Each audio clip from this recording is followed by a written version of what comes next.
નમસ્કાર વિદ્યાર્થી મિત્રો, હું ગૌરવ ચુડાસમા નેક્સ્ટ એસપી યુટ્યુબ ચેનલમાં આપનું હાર્દિક સ્વાગત કરું છું.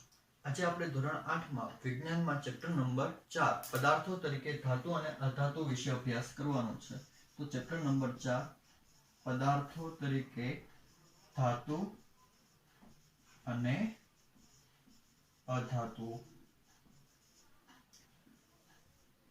ધાતુ અને અધાતુથી લગભગ આપણે લોકો પરિચિત જ છે, કારણ કે તે રોજબરોજના ઉપયોગમાં સતત આવતા હોય છે. તો સૌપ્રથમ આપણે વાત કરીએ ધાતુની.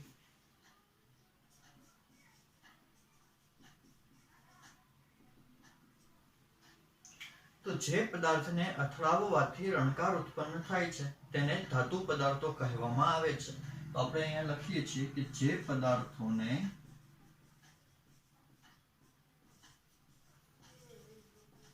અથડાવવાથી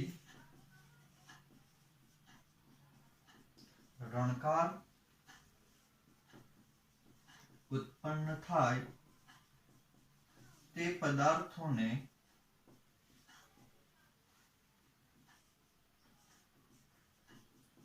ધાતુ કહે છે.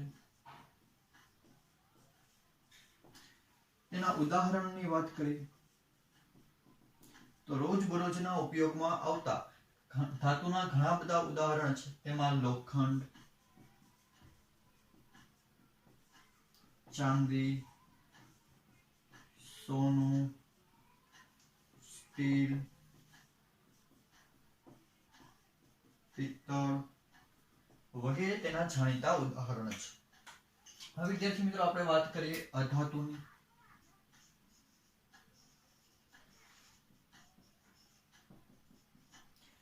તો આનાથી તદ્દન વિરોધી કે જે પદાર્થોને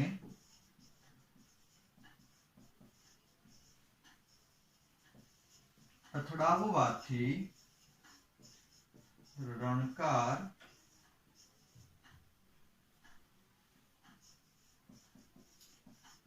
ઉત્પન્ન થાય નહીં તે પદાર્થોને અધાતુઓ કહે છે. તેના ઉદાહરણોની વાત કરીએ તો તેના ઉદાહરણમાં સલ્ફર, ફોસ્ફરસ, ક્લોરીન વગેરે જેવા વાયુઓની વાત થાય છે. અહીં લાકડું, કોલસો, પેન્સિલની લીડ તે પણ એક અધાતુ પદાર્થો જ છે. આ ઉપરાંત હીરો પણ એક અધાતુ પદાર્થો જ છે. વિદ્યાર્થી મિત્રો, આપણે જોઈને પણ નક્કી કરી શકીએ છીએ કે પદાર્થ ધાતુ હશે કે અધાતુ. હવે આપણે તેની વાત કરીએ.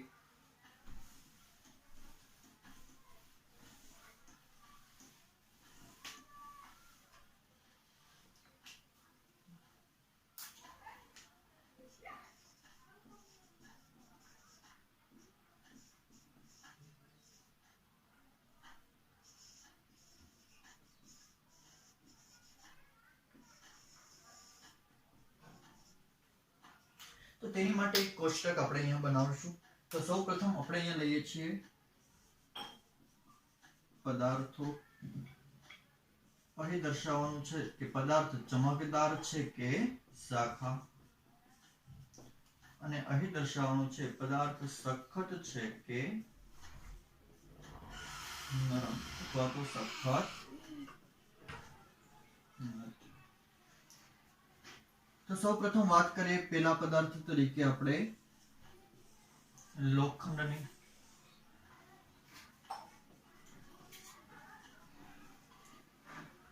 તો લોખંડ એક ચમકદાર પદાર્થ છે,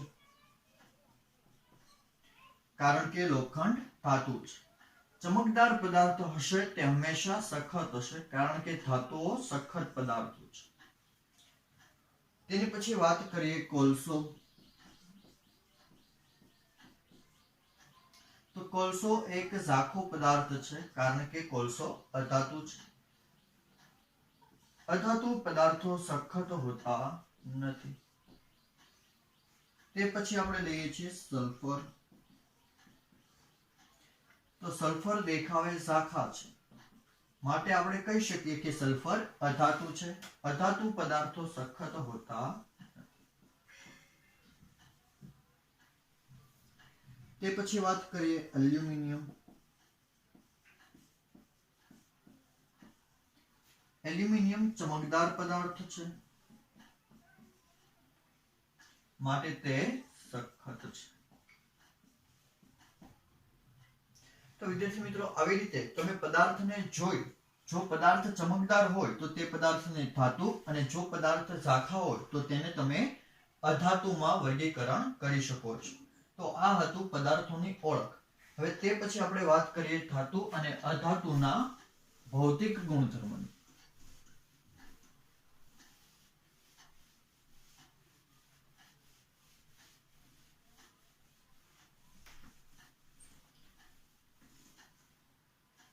તો ધાતુ અને અધાતુના ભૌતિક ગુણધર્મો એ તફાવત સ્વરૂપે પણ આપણને પૂછાઈ શકે છે. તો સૌપ્રથમ આપણે અહીં ધાતુના ગુણધર્મ દર્શાવીએ છીએ. ધાતુના ભૌતિક ગુણધર્મો.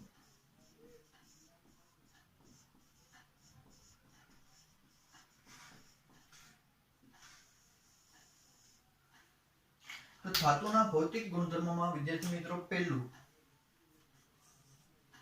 રણકાર ઉત્પન્ન કરે છે.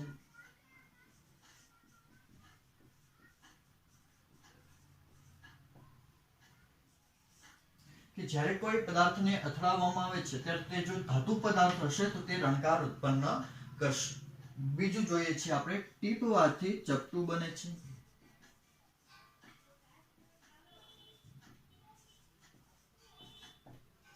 કે કોઈ પણ ધાતુ પદાર્થને જ્યારે આપણે હથોડી વડે ટીપીએ છીએ તો તે ચપટું બને છે. જેમ કે ખીલ્લી છે તો ખીલ્લીને હથોડી વડે ટીપવાથી તે ચપટી બને છે. તેની પછી ત્રીજું સખત છે. ધાતુ પદાર્થો સખત હોય છે, સરળતાથી તૂટતા નથી. તેની પછી વિદ્યુતના સુવાહક છે.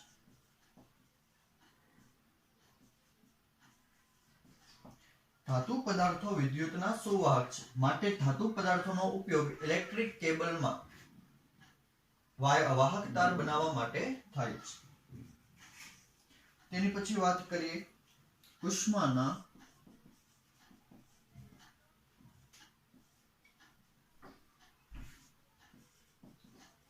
વાહક હોય છે. ધાતુ પદાર્થને ગરમ કરવાથી તેમાં ઉષ્માનું વહન થાય છે. જેમ કે ગેસ પર જ્યારે તપેલી મૂકીએ છીએ તો તપેલી ગરમ થાય છે, જે ઉષ્માના વાહકનું ઉદાહરણ છે. તેની પછી વાત કરીએ કેટલીક ધાતુ નરમ છે.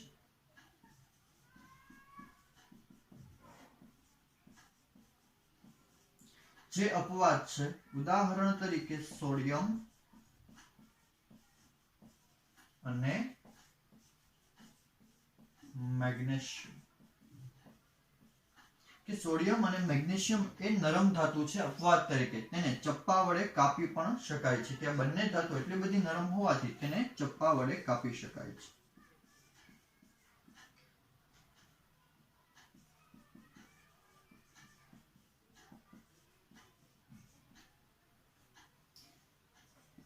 તેની પછી વાત કરીએ તો કે અપવાદ તરીકે ધાતુઓમાં પ્રવાહી ધાતુ પારો છે.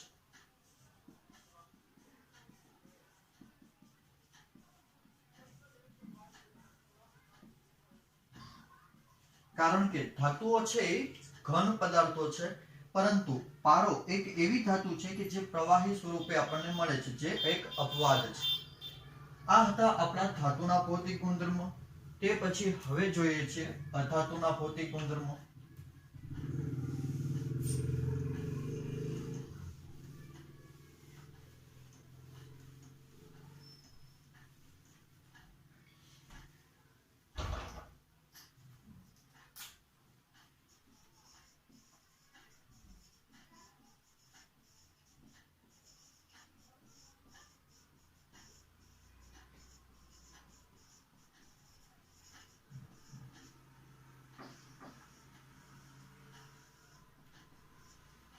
અધાતુના ભૌતિક ગુણધર્મો એ ધાતુથી તદ્દન વિરોધી છે, માટે તે તફાવત સ્વરૂપે પણ પૂછાય છે.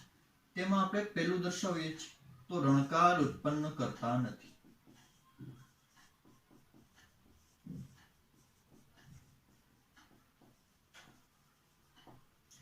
अधातु पदार्थ ने જ્યારે હથોડી વડે ટીપવામાં આવે છે ત્યારે અધાતુ પદાર્થનો ભૂકો થાય છે, એટલે કે ટીપવાથી ભૂકો થાય છે। ધાતુ પદાર્થને ખેંચીને તાર બનાવી શકાય છે, જ્યારે અધાતુ પદાર્થને ખેંચીને તાર બનાવી શકાતા નથી। એટલે કે આ તન્યતાનો ગુણધર્મ દર્શાવતો નથી, જ્યારે ધાતુ એ તન્યતાનો ગુણધર્મ દર્શાવે છે। વિદ્યુતના અવાહક છે। વિદ્યુતના અવાહક હોવાથી તેનો ઉપયોગ ઇલેક્ટ્રિક કેબલમાં ઉપરના પડ ચડાવવા માટે થાય છે, જેથી શોર્ટ સર્કિટથી બચી શકાય છે। તેની પછી વાત કરીએ ઉષ્માના મંદવાહક છે। અધાતુ પદાર્થ ઉષ્માના મંદવાહક હોવાથી તેનો ઉપયોગ ગરમ કે ઠંડી વસ્તુઓનો સંગ્રહ કરવા માટે થાય છે। તેની પછી વાત કરીએ તો અધાતુ એ નરમ છે, કે જે ખેંચવાથી સરળતાથી તૂટી જાય છે। તો વિદ્યાર્થી મિત્રો, આ હતા આપણા અધાતુના ભૌતિક ગુણધર્મો। તેની પછીનો આપણો ટોપિક છે ધાતુ અને અધાતુના રાસાયણિક ગુણધર્મો।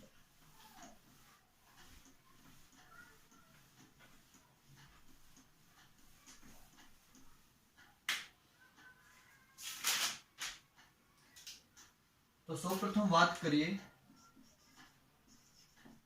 ધાતુ અને અધાતુના રાસાયણિક ગુણધર્મો।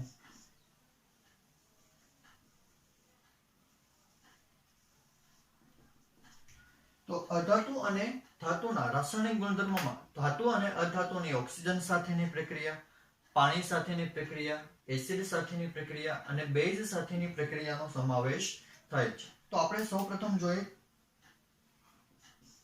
ઓક્સિજન સાથેની પ્રક્રિયા।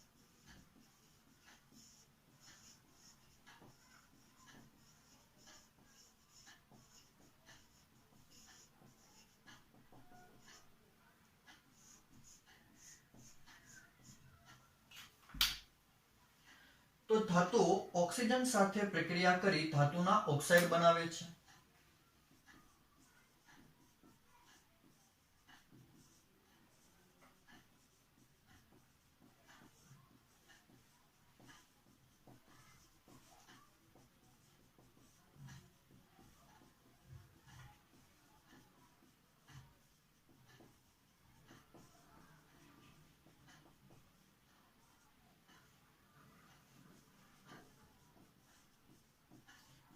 કે કોઈ પણ ધાતુઓ છે જ્યારે ઓક્સિજન સાથે પ્રક્રિયા કરશે ત્યારે ઓક્સિજન સાથેની રાસાયણિક પ્રક્રિયા દ્વારા ધાતુના ઓક્સાઇડ બનાવે છે। તેનું ઉદાહરણ આપણે અહીં જોઈએ તો ધાતુ તરીકે આપણે મેગ્નેશિયમ લઈએ છીએ। મેગ્નેશિયમની સંજ્ઞા Mg છે। મેગ્નેશિયમની ઓક્સિજન સાથે પ્રક્રિયા કરતા અહીં આ આપણું મેગ્નેશિયમ, મેગ્નેશિયમની પ્રક્રિયા ઓક્સિજન વાયુ સાથે કરી તો આપણને મળશે મેગ્નેશિયમના ઓક્સાઇડ MgO, જે મેગ્નેશિયમના ઓક્સાઇડ છે।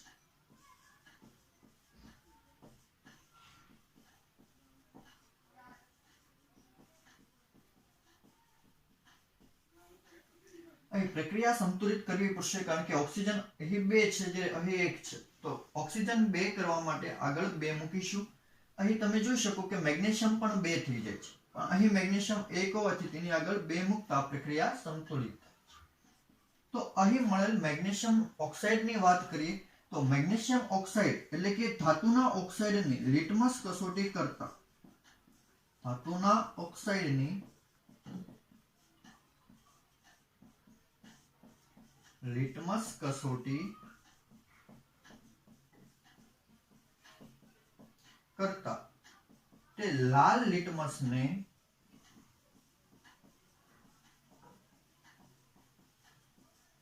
લાલ લિટમસ પત્રને ભૂરું બનાવે છે। કારણ કે ધાતુના ઓક્સાઇડ સ્વભાવે બેઝિક છે। બેઝિક છે તે ખબર કેમ પડશે? કારણ કે લાલ લિટમસ પત્ર ઉપર ધાતુના ઓક્સાઇડની પ્રક્રિયા કરાવતા લાલ લિટમસ પત્ર ભૂરું બને છે। લાલ લિટમસ પત્ર ભૂરું બનતા આપણને ખબર પડશે કે મેગ્નેશિયમ ઓક્સાઇડ એક બેઝિક પદાર્થ છે, માટે ધાતુના ઓક્સાઇડ છે એ પદાર્થો બેઝિક છે। તેવી જ રીતે ધાતુઓ સાથેની વાત કરી, હવે આપણે વાત કરીએ છીએ અધાતુ સાથે।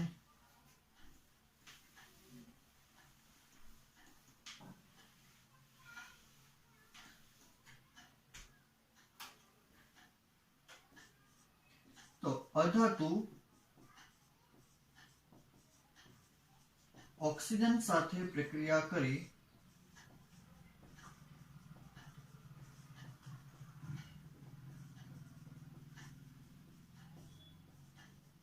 અધાતુના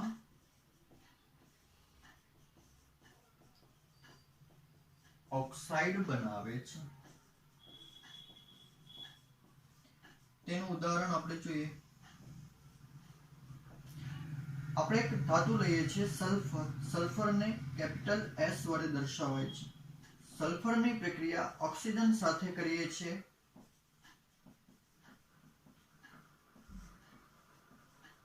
તો આપણને મળશે સલ્ફર ડાયોક્સાઇડ SO2।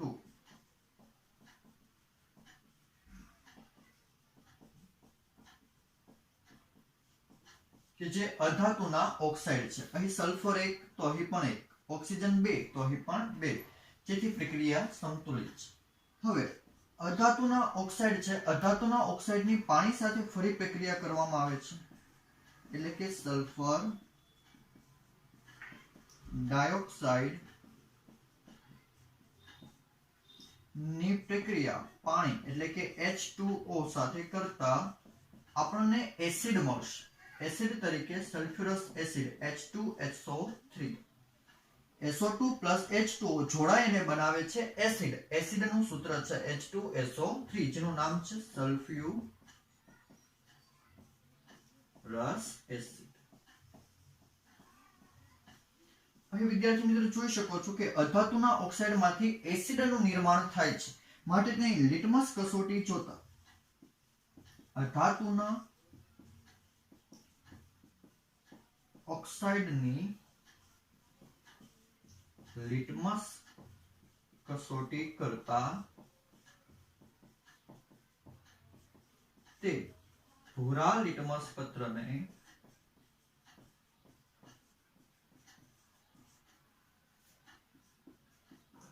લાલ બનાવે છે।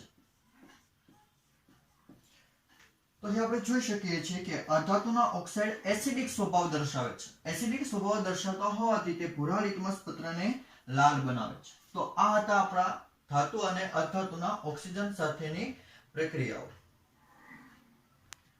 હવે એસિડ અને બેઝમાં રહેલા ધાતુ અને અધાતુની વાત કરી।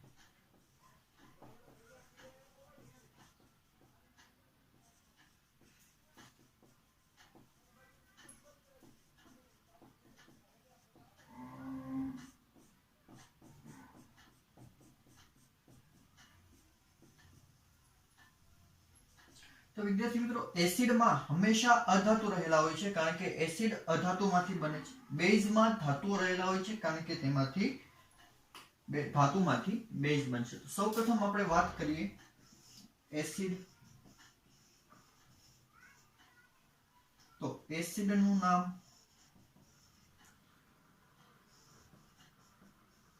Sulphuric acid.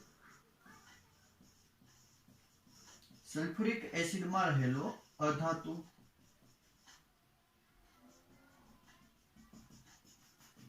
તો સલ્ફ્યુરિક એસિડમાં સલ્ફર નામનો અધાતુ રહેલો હોય છે।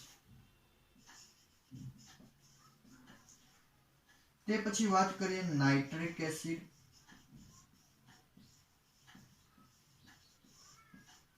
કે જેમાં નાઇટ્રોજન અધાતુ તરીકે રહેલો હોય છે। અહીં જોઈએ આપણે બેઝ।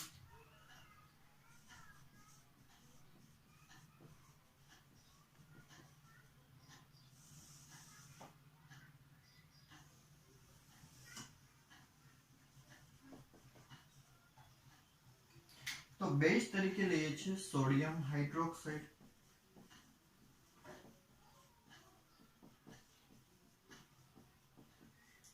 સોડિયમ હાઇડ્રોક્સાઇડમાં ધાતુ તરીકે સોડિયમ રહેલું હોય છે. તે પછી વાત કરીએ મેગ્નેશિયમ હાઇડ્રોક્સાઇડ.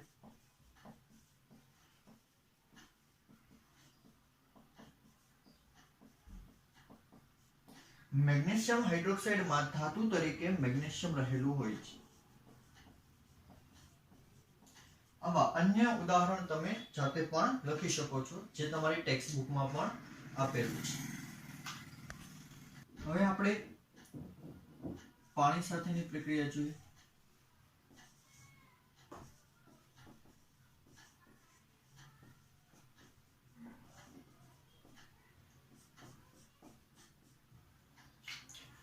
તો સોડિયમ ધાતુ એટલે કે ધાતુ તરીકે સોડિયમ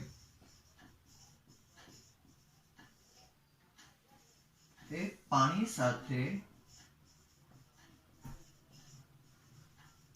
ખૂબ જ જલદ પ્રક્રિયા આપે છે.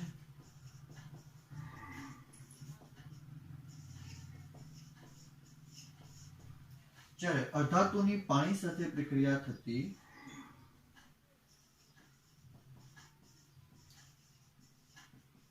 અધાતુની પાણી સાથે ની પ્રક્રિયા થતી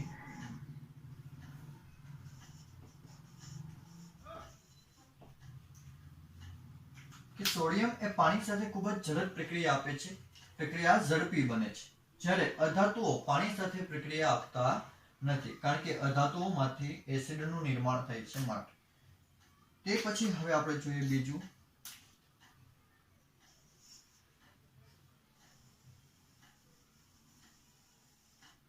એસિડ સાથેની પ્રક્રિયા.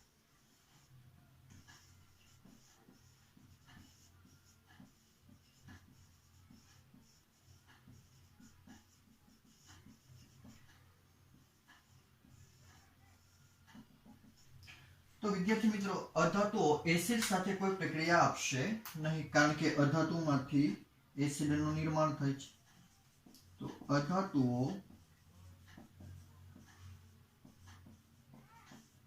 એસિડ સાથે પ્રક્રિયા કરતા નથી.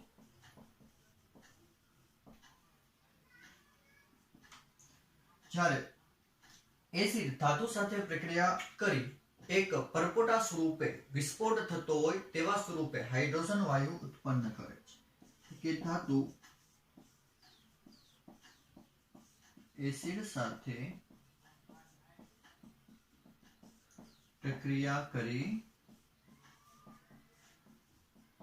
હાઇડ્રોજન વાયુ ઉત્પન્ન કરે છે અને સાથે સાથે તે ક્ષાર પણ બનાવશે. તેના ઉદાહરણમાં આપણે જોઈએ છીએ. ઉદાહરણ તરીકે એસિડ તરીકે આપણે લઈએ છીએ સલ્ફ્યુરિક એસિડ H2SO4. નામ છે સલ્ફ્યુરિક એસિડ. આ સલ્ફ્યુરિક એસિડની પ્રક્રિયા ધાતુ તરીકે મેગ્નેશિયમ સાથે કરતા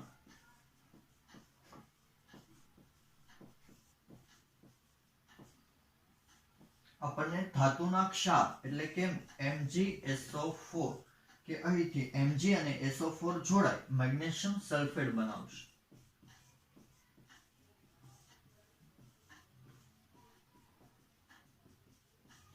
મેગ્નેશિયમ સલ્ફેટ બનાવે છે. જે મેગ્નેશિયમ સલ્ફેટ એ ધાતુના ક્ષાર છે વત્તા હાઇડ્રોજન વાયુ છૂટો પડે છે. આ આપણે પ્રવૃત્તિ દ્વારા પણ દર્શાવી શકીએ છીએ કે એક બીકરમાં આપણે થોડું સલ્ફ્યુરિક એસિડ લેશું અને તે બીકરમાં મેગ્નેશિયમના થોડાક ટુકડા નાખીશું, જેથી બંને વચ્ચે રાસાયણિક પ્રક્રિયા થઈ દ્રાવણ મેગ્નેશિયમ સલ્ફેટ યુક્ત બનશે અને ઉપર હાઇડ્રોજન વાયુના પરપોટા ઉત્પન્ન થાય છે. ત્યાં મોં પર દિવાસળી રાખતા તરત જ એક નાનકડો એવો વિસ્ફોટ થતો હોય તેવું જોવા મળે છે, જે મિશ્રણમાં હાઇડ્રોજન વાયુ અસ્તિત્વ ધરાવે છે તેવું માલુમ થાય છે. હવે અધાતુની બેઝ સાથેની પ્રક્રિયા,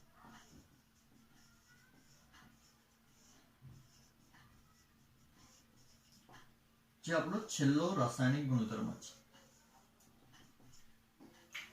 તો એસિડની જેમ અધાતુઓ બેઝ સાથે પણ કોઈ પ્રક્રિયા આપશે નહીં. અધાતુઓ ની બેઝ પ્રક્રિયાઓ જટિલ છે. અધાતુઓ બેઝ સાથે જટિલ પ્રક્રિયાઓ આપે છે. એટલે કે આ પ્રક્રિયાઓ અલગ અલગ ઘણા બધા તબક્કાઓમાં થઈ અને આપણને નિપજ આપે છે. માટે અધાતુઓની બેઝ સાથેની પ્રક્રિયા જટિલ છે. જ્યારે ધાતુઓ બેઝ સાથે પ્રક્રિયા કરી હાઇડ્રોજન વાયુ ઉત્પન્ન કરે છે.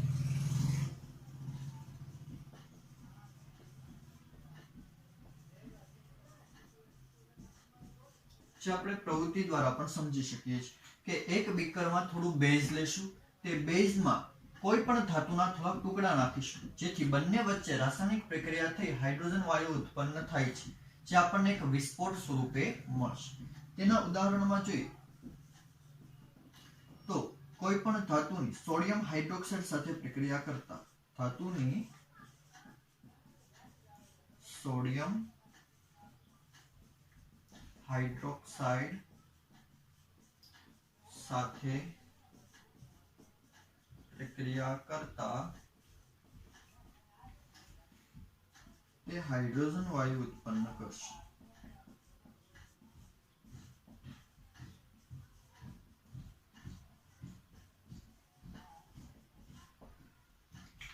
કે કોઈ પણ ધાતુની સોડિયમ હાઇડ્રોક્સાઇડ સાથેની પ્રક્રિયા કરતા તે હાઇડ્રોજન વાયુ ઉત્પન્ન કરે છે. કે એક બીકરમાં થોડા પ્રમાણમાં 5 થી 6 મિલી જેટલું સોડિયમ હાઇડ્રોક્સાઇડ લ્યો અને તેમાં ઉપરથી તમે કોઈ ધાતુને ઉમેરશો ત્યારે તે હાઇડ્રોજન વાયુ ઉત્પન્ન કરે છે, જે આપણને એક વિસ્ફોટ સ્વરૂપે મળશે.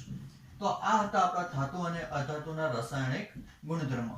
હવે આને રિલેટેડ આપણે આ વિડિયો લેક્ચરમાં કેટલો હોમવર્ક કરીશું તેની વાત કરીએ.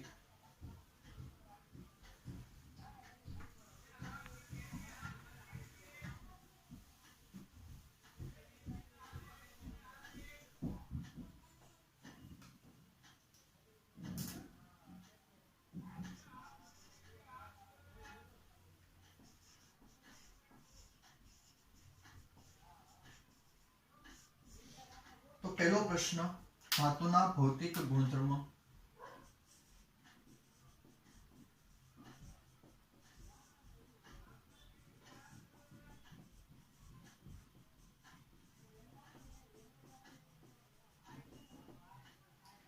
બીજો પ્રશ્ન, અધાતુના ભૌતિક ગુણધર્મો લખો. ત્રીજો પ્રશ્ન, ધાતુ અને અધાતુની ઓક્સિજન સાથેની પ્રક્રિયા વર્ણવો. ચોથું, ધાતુ અને અધાતુની એસિડ અને બેઝ સાથેની પ્રક્રિયા વર્ણવો. ધાતુ અને અધાતુની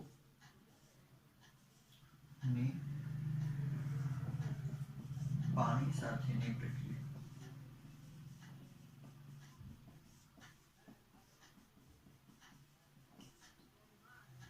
આ ઉપરાંત તમારી બુકમાં ધાતુ અને અધાતુની ઓળખ માટેનું એક કોષ્ટક આપ્યું છે, તે કોષ્ટક પણ આપણે પૂર્ણ કરીશું.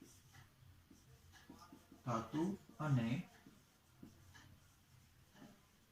અધાતુની દર્શાવતું કોષ્ટક.